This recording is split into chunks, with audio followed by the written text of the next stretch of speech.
Assalamualaikum warahmatullahi wabarakatuh. Alhamdulillah.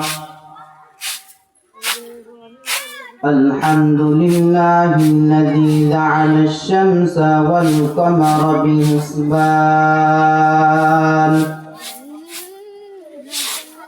wan najma wasyajara yasjudan wa faddala zamanan 'ala zaman kama faddala makanan 'ala makan wa insanan 'ala insan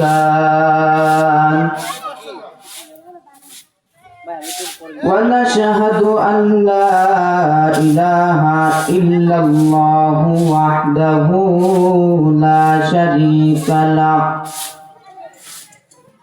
wa nashhadu anna sayyidana wa sanadana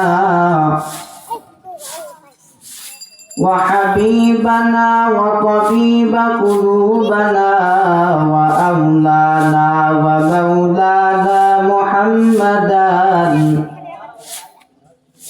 Muhammadan abduhu wa rasuluh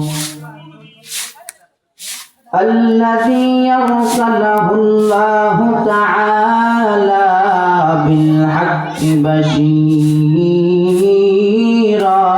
wa nadhiran wa da'iyan ila Allah bi'iznihi wa sirajan wa qamaran munira. Amma ba'du fa'a'udhu billahi minasy syaithanir rajim. Bismillahirrahmanirrahim. La in syakartum la'azidannakum wa la in kafartum inna 'adzabi lasyadid. Wa qala an-nabiy sallallahu alaihi wasallam وعن أنس بن مالك رضي الله تعالى عنه قال رسول الله صلى الله عليه وسلم لا يؤمن أحدكم حتى أكون أحب إليه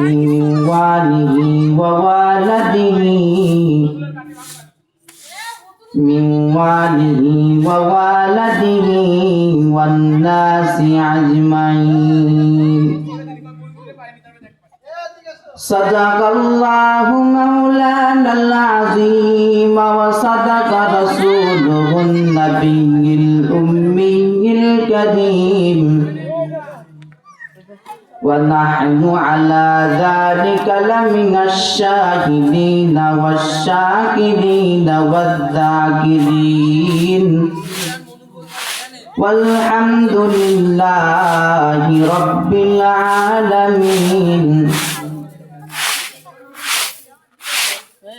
محمد ने आकर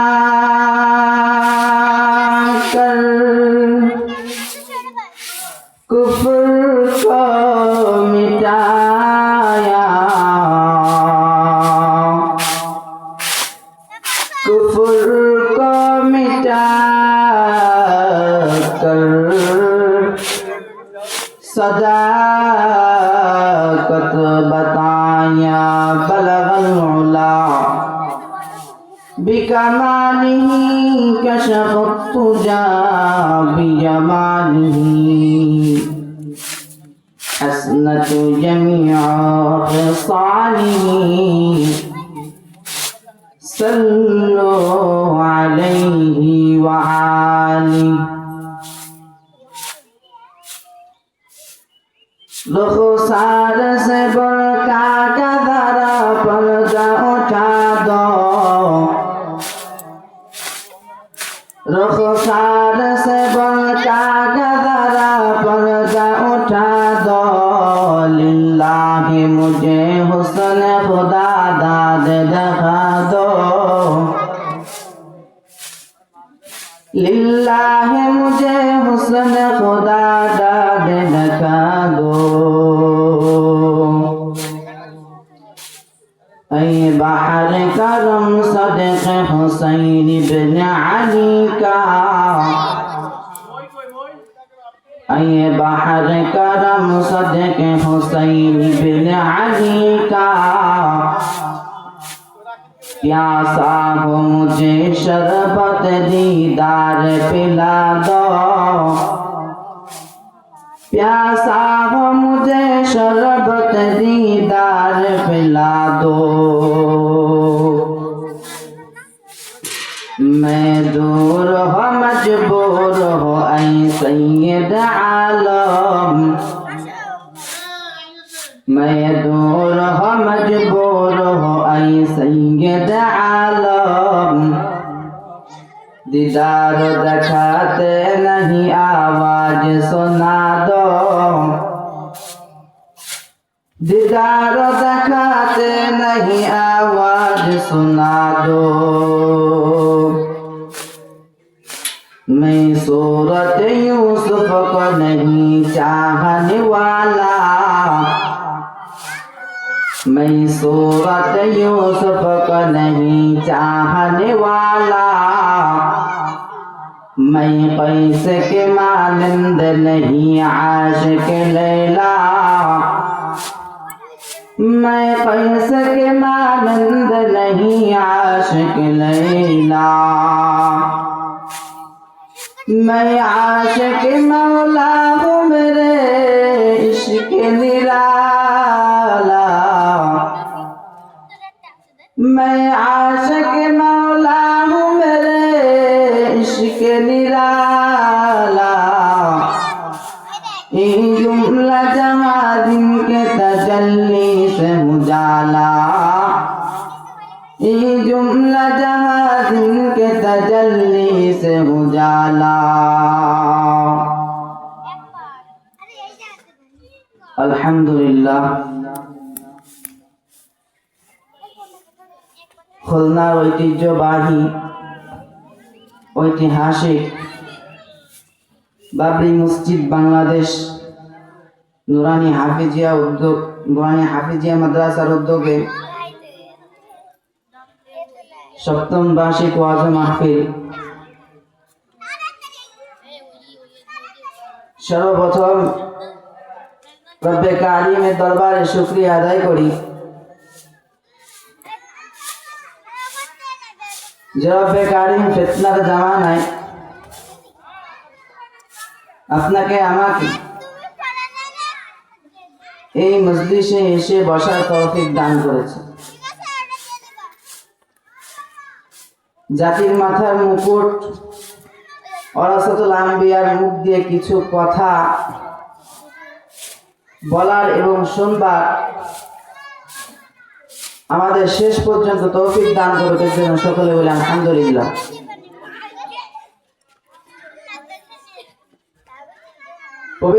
পবিত্র কোরআনুল কারীম থেকে আমি একটি আয়াতে কারিমা তেলাওয়াত করেছি। এই আয়াতের ভিতরে আল্লাহ পাক রব্বুল আলামিন বলেন, বান্দা তুমি আমার শুকরিয়ার নিয়ামত বর্ণনা করো।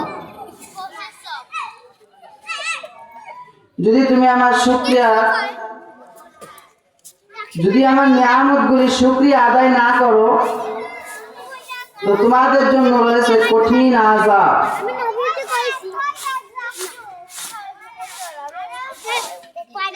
আল্লাহ পাক রব্বুল আলামিন আমাদেরকে কি নিয়ামত দিয়েছেন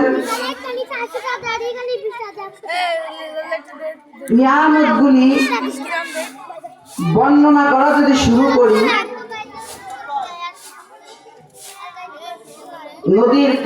নদীর পানিকে যদি কালি বানায়, গাছের পাতাগুলোকে যদি কাগজ বানায়, গাছগুলোকে যদি কলম বানায়, তবুও রব্বে কারিমের নিয়ামতগুলির বর্ণনা শেষ করা হবে না। আল্লাহ পাক রব্বুল আলামিন বলছেন, লাইন শাকারতুম লাযীদান্নাকুম ওয়া লাইন কাফারতুম ইন্না আযাবি লাশাদীদ। যুবক ভাই ও বৃদ্ধ বাবাজিরা, আল্লাহ পাক রব্বুল আলামিন বলেন, এ গোলাম, তুমি আমার শুকরিয়া আদায় করো, আমার নিয়ামতগুলির বর্ণনা করো। এ গোলাম, কেমন তুমি বর্ণনা করবা? আল্লাহ পাক রব্বুল আলামিন তাও জানায় দিয়েছেন, তাও বলে দিয়েছেন, কেমন তুমি আল্লাহ তাআলা রব্বুল আলামিনের নিয়ামতগুলির বর্ণনা করবা। হযরতে মুসা কালিমুল্লাহ রওনা দিছে, পথের মধ্যে দুইজন ব্যক্তি হযরতে মুসা কালিমুল্লাহ ধরছে, ও মুসা, তুমি কই যাইতেছো? মুসা কালিমুল্লাহ জবাবের মধ্যে বললেন, ও ভাই, আমি তুর পাহাড়ের উদ্দেশ্যে রওনা করছি। মুসা কালিমুল্লাহ কাছে প্রশ্ন করলেন, তুর পাহাড়ে তো তুমি নিশ্চয়ই আল্লাহর সঙ্গে কথা বলার জন্য যাইতেছো। মুসা কালিমুল্লাহ ডাক দিয়ে বলে, রে ভাই, হ্যাঁ, আমি আল্লাহর সঙ্গে কথা বলার জন্য যাইতেছি। মুসা কালিমুল্লাহ ডাক দিয়ে বলে, ভাই, তুমি তো আল্লাহর সঙ্গে কথা বলতে যাইতেছো, আল্লাহর কাছে শুনবা আমার সম্পদ কেমনে কমামু, আমি কি করলে আল্লাহ আমার সম্পদ কমায় দিবে, আল্লাহর কাছে তুমি একটু শুনো। মুসা কালিমুল্লাহ বলল, ঠিক আছে, হ্যাঁ শুনুন। মুসা কালিমুল্লাহর সঙ্গের দিকে অগ্রসর হয়েছে, হাঁটতে হাঁটতে সামনের দিকে যাইতেছে। ইতিমধ্যে আরেকজনের সঙ্গে দেখা। ও ভাই মুসা, তুমি কই যাও? মুসা কালিমুল্লাহ বলে, তুর পাহাড়ের উদ্দেশ্যে রওনা করছি, তুর পাহাড়ে যাইতেছি আল্লাহর সঙ্গে দেখা করার জন্য। মুসা কালিমুল্লাহরে বলে, ও ভাই, তুমি তো আল্লাহর সঙ্গে দেখা করতে যাইবা, খুবই ভালো কথা, তো আল্লাহর কাছে শুনবা, আল্লাহ আমারে এমন আকৃতিতে কেন বানাইছে, কিরকম আকৃতিতে আল্লাহ তারে বানাইছে। দুটো হাত নাই, দুটো পা নাই, চলার মতো কোনো শক্তি নাই, হাত দিয়া ধইরা খানা খাইবে এমন কোন শক্তি তার নাই। মুসা কালিমুল্লাহ রে জিজ্ঞাসা করতে বলছে, আল্লাহর কাছে যাইয়া আমার ব্যাপারে জিজ্ঞেস করবা, আমারে আল্লাহ কেন এমন বানাইছে। মুসা কালিমুল্লাহ আল্লাহর সঙ্গে দেখা কইরা কথা শেষ কইরা যখন বাসা থেকে রওনা করছে,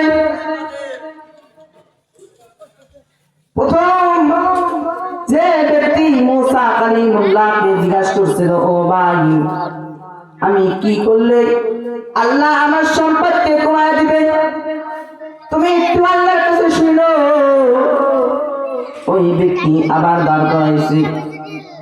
মুসা, তুমি কি আল্লাহর কাছে শুনছো নি আল্লাহ কি করলে আমার সম্পদ কমায় দিবে? মুসা কালিমুল্লাহ বলল, হ্যাঁ শুনছি। তাহলে ভাই বলো। মুসা কালিমুল্লাহ বলতেছেন, আল্লাহ জানায় দিয়েছে তুমি আল্লাহর শুকরিয়া আদায় করা বন্ধ করে দাও। যদি তুমি আল্লাহর শুকরিয়া আদায় করা বন্ধ করে দিতে পারো, আল্লাহ আস্তে আস্তে তোমার নিয়ামতকে কমায় দিবে, তোমার সম্পত্তি আল্লাহ কমায় দিবেন।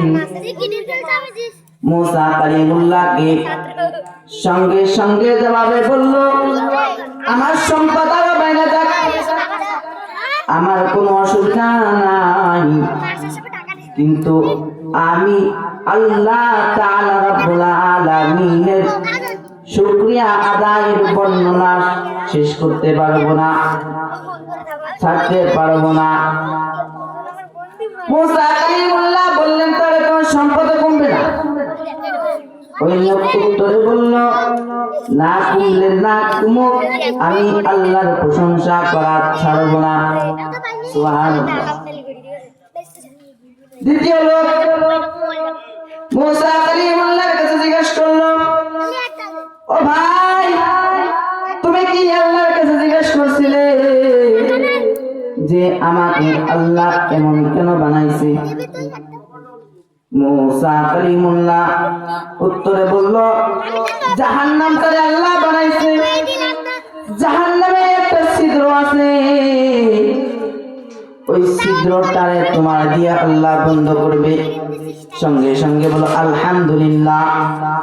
মুসা কালিমুল্লাহ জিজ্ঞেস করলো, রে ভাই, তোমার তো আল্লাহ বানাইছে জাহান্নামের ছিদ্রটারে বন্ধ করার জন্য, তা তুমি সঙ্গে সঙ্গে আল্লাহর নিয়ামতকে সঙ্গে সঙ্গে আল্লাহর নিয়ামত করলে শুকরিয়া আদায় করলা কেন? সঙ্গে সঙ্গে আলহামদুলিল্লাহ কেন বললা? মুসা কালিমুল্লাহ বলে, আমাকে বুঝাও। মুসা কালিমুল্লাহকে জবাবে বলল, ও ভাই, আল্লাহ তো আমার ক্ষুদ্র বানাইছে, হাত দেয় নাই, পা দেয় নাই, চলার মতো কোন শক্তি আল্লাহ আমাকে দেয় নাই। তারপরে তো আল্লাহ আমাকে বানাইছে আল্লাহর কাজের জন্য, এর জন্য আমি শুকরিয়া আদায় করছি। এর জন্য ভাইরা সব সময় সব ক্ষেত্রে আল্লাহ শুকরিয়া আদায় করতে হবে। তোমার সম্পদ দিয়েছেন আল্লাহ, আলহামদুলিল্লাহ শুকরিয়া আদায় করো। আল্লাহ তোমার রিকশাওয়ালা বানাইছে, শুকরিয়া আদায় করো। আল্লাহ তোমার অসুস্থ বানাইছে, তার শুকরিয়া আদায় করো। আল্লাহ তোমার সুস্থ রাখছে, তার জন্য শুকরিয়া আদায় করো। এই শুকরিয়া আদায় কেমনে করবা? করার মতো করবা। একজন চেয়ারম্যানের কাছে যাইয়া চেয়ারম্যানরে খুব ভালোভাবে বুঝাইয়া এত চমৎকার কইরা বুঝাও, চমৎকার চেয়ারম্যান খুশি হইয়া তোমাকে বাধ্য হয়ে তোমাকে সাহায্য করে। তো চেয়ারম্যানকে যদি তুমি বান্দা খুশি করতে পারো, তো চেয়ারম্যানের চাইতে আমার রব্বে কারিমের তো এত 100 গুণ বেশি। রব্বে কারিমের কাছে চাইবা, চাইতে দেরি বান্দা তোমার কাছে পৌঁছাইতে দেরি হবে না। এমন ভাবে চাইবা রব্বে কারিমের দিলে যেন লাগে, এমন ভাবে চাইবা যেন আল্লাহ দিতে বাধ্য থাকি। চাওয়ার মতো যদি চাইতে পারো, আল্লাহ তো তোমারে দিতে বাধ্য। তো যে কথা বলতেছিলাম, আল্লাহ রব্বুল আলামিন আমাদেরকে নিয়ামত দান করছেন। ওই নিয়ামতের মধ্যে দুইটি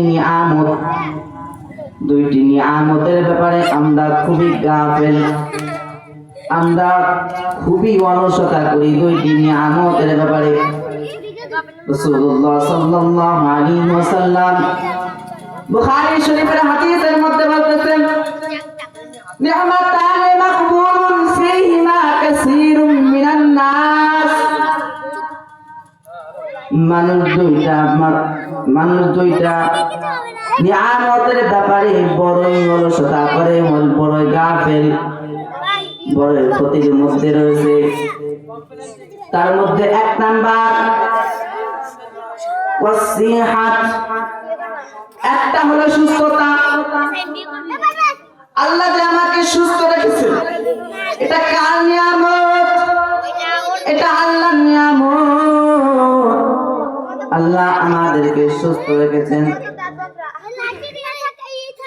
আল্লাহ আমাদেরকে সুস্থ রেখেছেন, এটা আল্লাহর বড়ই একটি নিয়ামত।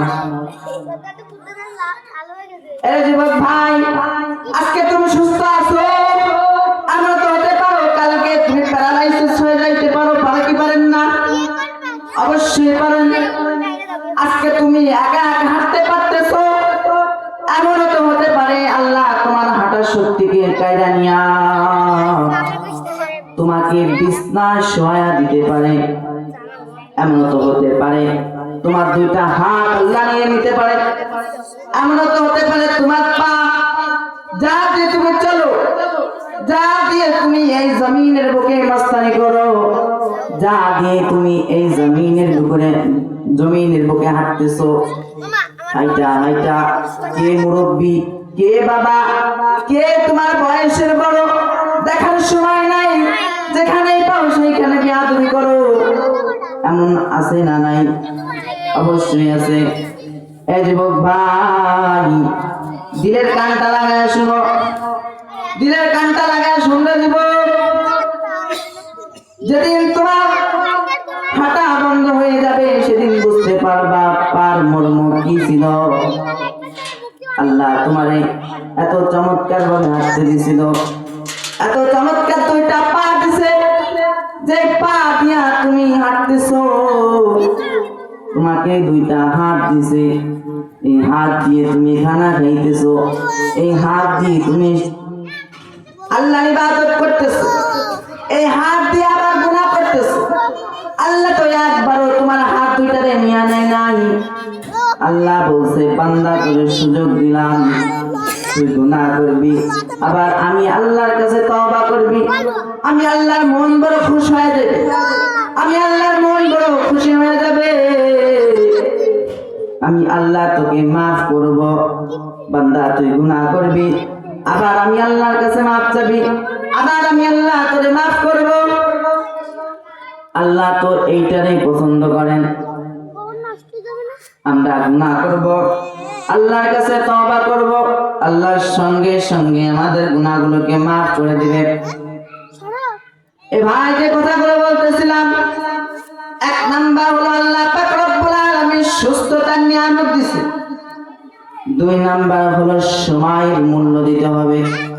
দুই নাম্বার হলো আল্লাহ পাক রব্বুল আলামিন বলে, বান্দারে তোমারে আমি সুস্থতা দিছি, সঙ্গে সঙ্গে সময়টা বড় একটা নিয়ামত হিসাবে তোমাদের কাছে প্রেরণ করেছি, তোমাদেরকে দিয়েছি।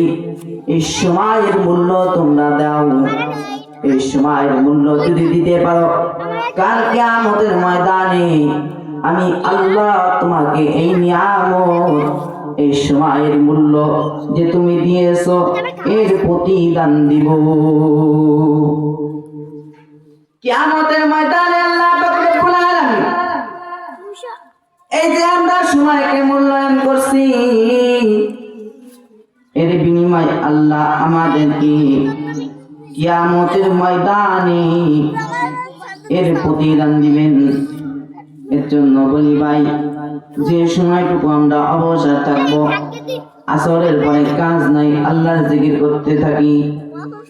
মাগরিবের পর কাজ নাই, আল্লাহর জিকিরে ব্যস্ত থাকি। অযথা সময়গুলো চার দোকানে, বাজারে, ঘাটে না দিয়া আল্লাহর ইবাদতের মধ্যে যদি কাটাইতে পারো, কিয়ামতের ময়দানে আল্লাহ পাক রব্বুল আলামিন এই সময়কে মূল্য দেওয়ার জন্য আল্লাহ পাক রব্বুল আলামিন কিয়ামতের ময়দানে তোমাকে আমাকে এর প্রতিদান দিবে। সে সময় দেখে তুমি অবাক হয়ে যাবে। এ ভাই, আল্লাহ পাক রব্বুল আলামিন কোরআন শরীফের মধ্যে এই সময়ের কসম খেয়েছেন, ওয়াল আসর, সময়ের কসম। ও মানুষ, তোমরা বড়ই গাফিল হয়ে গেছো, তোমরা বড়ই ক্ষতিগ্রস্তর মধ্যে রয়েছো। তো কেমনে ক্ষতির মধ্যে রয়েছি? দেখবেন আল্লাহ অনেককে টাকা দেয়, অনেককে উঁচু উঁচু চেয়ারে বসায়, অনেক সম্মান দেয়। এই সম্মান আল্লাহ এমনি এমনি দেয় না। ভালো কাজ কোন সময় করছো, তার জন্য আল্লাহ তোমারে এত সম্মান, এত উঁচু মর্যাদায় বসাইছেন। এর জন্য আমরা এই সম্মান গুলোকে যথাযথ ভাবে আমরা তাকে শ্রদ্ধা করব। এ ভাই, যে কথা বলতেছিলাম, আল্লাহ পাক রব্বুল আলামিন এই সময়ের হেফাজত করতে বলেছেন। এই সময়ের কত দাম, আল্লাহ নিজেই এই সময়ের কসম খেয়েছেন, ওয়াল আসর, নিশ্চয় সময়ের কসম। আমরা একটু পিছনের দিকে ফিরে তাকাই, সময়ের মূল্য আল্লাহ কেন দিতে বললেন? একটু পিছনের দিকে ফিরে তাকালে বোঝা যাবে। আমরা যে সময় বাবার এক ফোঁটা নাপাক পানি, মায়ের এক ফোঁটা নাপাক পানি নিয়ে মায়ের রেহেমের মধ্যে আল্লাহ দিলেন, ওটাও একটা সময় ছিল। এইভাবে পর্যায়ক্রমে 41 দিন পর পর আল্লাহ প্রথমে ওইটারে লুৎফা বানাইছে, তারপরে 41 দিন পর ওইটারে আলা বানাইছে, বানায়া 41 দিন 4 মাস, 4 মাস পর আল্লাহ তোমারে একটা গোশতের টুকরায় পরিণত করেছেন। এরপর আল্লাহ পাক রব্বুল আলামিন ওই গোশতের টুকরা থেকে তোমার হাত বানাইছেন, তোমার পা বানাইছেন, তোমার জিহ্বাটারে বানাইছেন, তোমার চেহারাটারে বানাইছেন, তোমার কানটারে বানাইছেন, তোমার চোখটারে বানাইছেন, তোমার শরীরের প্রত্যেকটি অঙ্গ আল্লাহ বানাইছেন। এই সময়ের দিকে যদি খেয়াল করি, ওটাও একটা সময় ছিল। আমরা পৃথিবীতে আসার পর হাঁটতে পারতাম না, আমরা খাইতে পারতাম না, আমরা শুধু কান্না করছি। ওই কান্না করার পর আম্মু টিয়ার পাইছে আমার ক্ষুধা লাগছে, আম্মু বুঝতে পারছে আমার ক্ষুধা লাগছে, তখন আম্মু খানা খাওয়াইছেন, তখন আম্মু দুধ পান করাইছেন। কিন্তু আমরা যদি একটু পিছনের দিকে ফিরে তাকাই, এই যে পশু জাতি, এগুলা কয়বার কাঁদছে? একবার কান্দে নাই। জন্মগ্রহণ করার পর 15 থেকে 16 ঘন্টা পর এগুলা নিজেই পিঠা খাইতে পারে, নিজের খানা নিজেই খাইতে পারে। তারে খাওয়ানোর জন্য আর লোক দরকার হয় না, তার মা তারে আর খাওয়াই দেয় না। কিন্তু দেখেন, আমরা জন্মগ্রহণ করার পর কমপক্ষে 2 বছর পর্যন্ত আমাদেরকে হাতে ধইরা খানা খাওয়াই দিয়া লাগে। আমাদেরকে হাতে ধইরা খানা খাওয়ান লাগে। যদি না খাওয়াই যায় তাহলে খাইতে পারি না। তো এইটাকে আল্লাহ একটা নিয়ামত না? মানুষ এমন গাফেল, আল্লাহ তাকে সম্পদ দিছে, এই সম্পদগুলি ভালো কাজে ব্যবহার করে, ভালো কাজে ব্যবহার করে না। এই যে তোমারে বড় লোক বানাইছে, কোটিপতি বানাইছে, টাকা দিছে আল্লাহ, এর কি শুকরিয়া আদায় করা দরকার না? যদি মসজিদ মাদ্রাসায় টাকা চাওয়া হয় তো মোল্লারা খাইতে আসে, অথচ হাজার হাজার টাকা খরচ করে কনসার্ট করবে, ওইখানে সমস্যা। মসজিদ মাদ্রাসার টাকা চাইলেই মোল্লাটা আছে, কিন্তু ও কপাল পুরা ওই মোল্লার টাকা চাইয়া তোমার জাহান্নাম থেকে বাঁচায়া জান্নাতে ঢুকাইতেছে, এই বুঝ কি তোমার ভিতরে নাই? কেমনে মোল্লার টাকা চাইয়া কেমনে আমার জান্নাতে নিল বুঝাই দিতেছে। তোমার যে সম্পদ আল্লাহ দিছে এর একটা জাকাত হয় না? অবশ্যই জাকাত হয়। এই জাকাত কয়জন আদায় করে? এই মসজিদ মাদ্রাসা কেমনে চলবে? আল্লাহ চালায়। তুমি যে মনে করে তোমার টাকায় মসজিদ মাদ্রাসা চলে, আরে মিয়া না, এটা আল্লাহ চালায়। এই মাদারিসে কওমিয়া সরাসরি এই মাদারিস হলো, এই মাদারিসের সর্বপ্রথম ছাত্র হলো জনাবে মুহাম্মদুর রাসূলুল্লাহ সাল্লাল্লাহু আলাইহি ওয়াসাল্লাম। খালি খালি তো আমাকে রাসূলের ওয়ারিস কয়, খালি খালি কয় না, রাসূলের ওয়ারিস হলো ওইখান দিয়ে। আর এই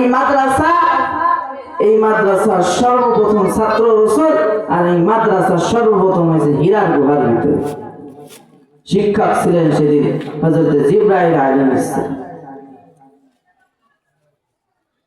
অনেকে আছে এই মাদ্রাসার সম্পর্কে বাজে মন্তব্য, এইখানে পড়ালেখা হয় না, তা হুজুর ভালো না, তা মাদ্রাসার ছাত্রদের আখলাক ভালো না। তুমি আখলাকের বোঝো, তুমি নিজের আখলাক ঠিক নেই, মাদ্রাসার ছাত্রদের আখলাক নিয়ে পড়ে আছে। এমন লোক আছে না? নাই? অবশ্যই আছে। ফতোয়া দেয় মাদ্রাসার ছাত্রদের পিছনে নামাজ হবে না।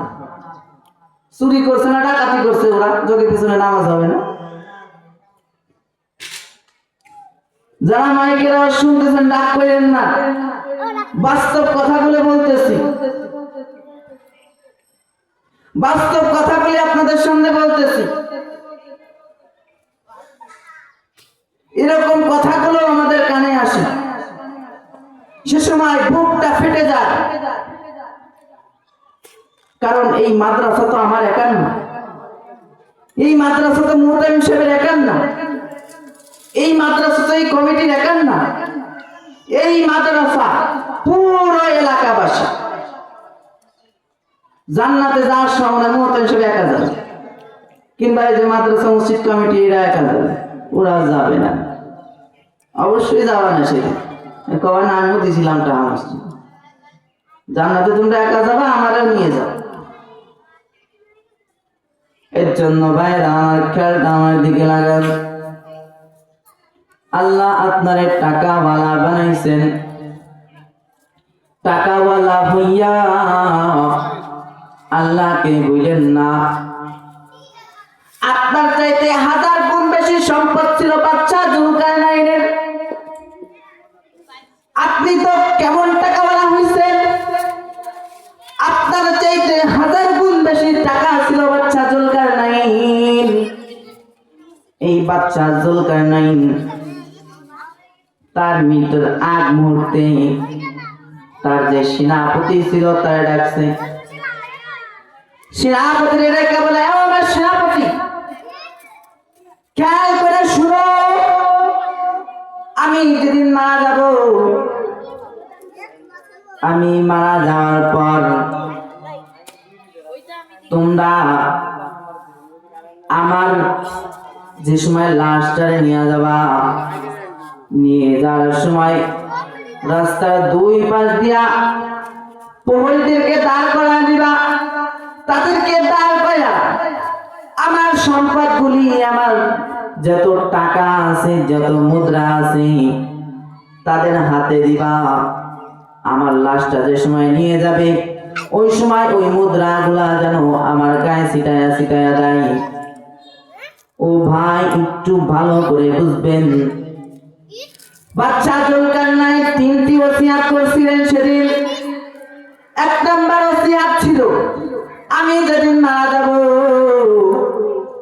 আমি যে সময় আমার লাশটারে নিয়ে যাবে ওই মুদ্রাগুলা যেন আমার গায়ে মারা হয়। 2 নাম্বার ওসিয়াত হলো আমাকে বিশ্বের মধ্যে যত বড় বড় বড় বড় ডাক্তারের চিকিৎসা করছে এই চিকিৎসকগুলোরে এই ডাক্তারগুলোরে রাস্তার 2 পাশ দিয়ে দাঁড় করায় রাখবা।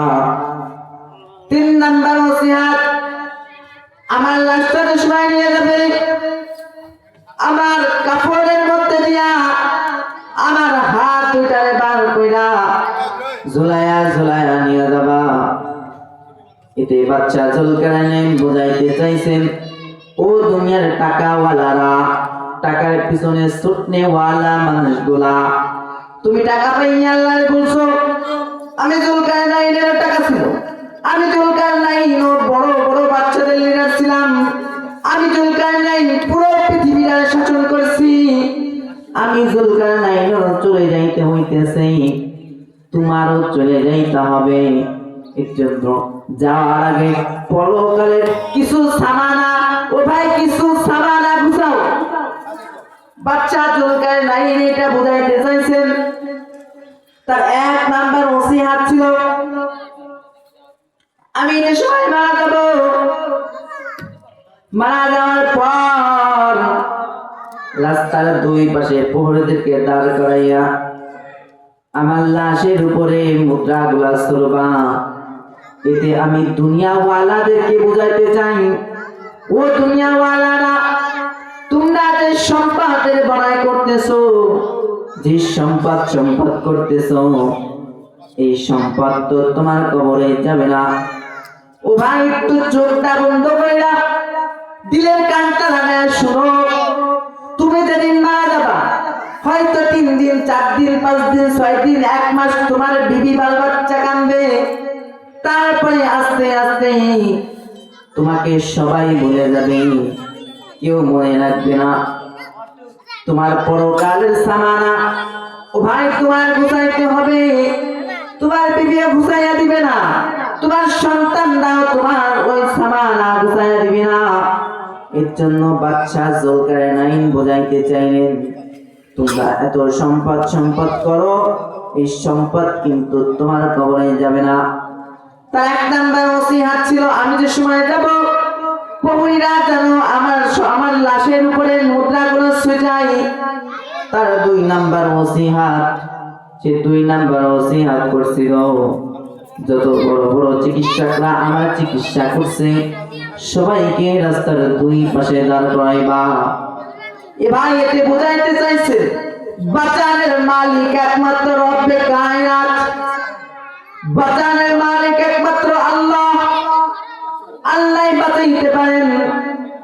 এর জন্য বাচ্চা জুলকারনাইন বুঝাইছেন ও দুনিয়াদারেরা, এর জন্য তোমরা অসুস্থ হইলে আল্লাহর কাছে সুস্থতার জন্য দোয়া করবা, কোন বাবার কাছে না, কোন মাজারে না।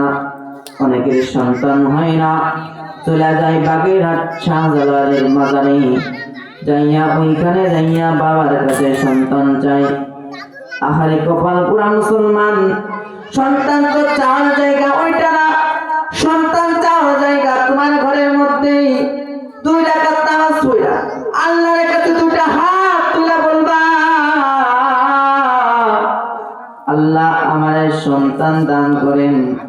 দেখবা 1 দিন 2 দিন 3 দিন 4 দিন 5 দিন 1 মাস 1 বছর চাইতে চাইতে আল্লাহ তোমার সন্তান দিছেন। এর জন্য আল্লাহ বাদশা জুলকারনাইন বুঝাইছেন দিলেওয়ালা একমাত্র আল্লাহ, সুস্থতার মালিকও আল্লাহ। এর জন্য চিকিৎসক উনি মাধ্যম, চিকিৎসক মাধ্যম, চিকিৎসকের কাছে যাইতেই হবে। এর জন্য বাদশা জুলকারনাইন বুঝাইছেন তোমরা চিকিৎসকের কাছে নয় বরং আল্লাহর কাছে চাও, আল্লাহ তোমাদেরকে সুস্থ করে দিবেন।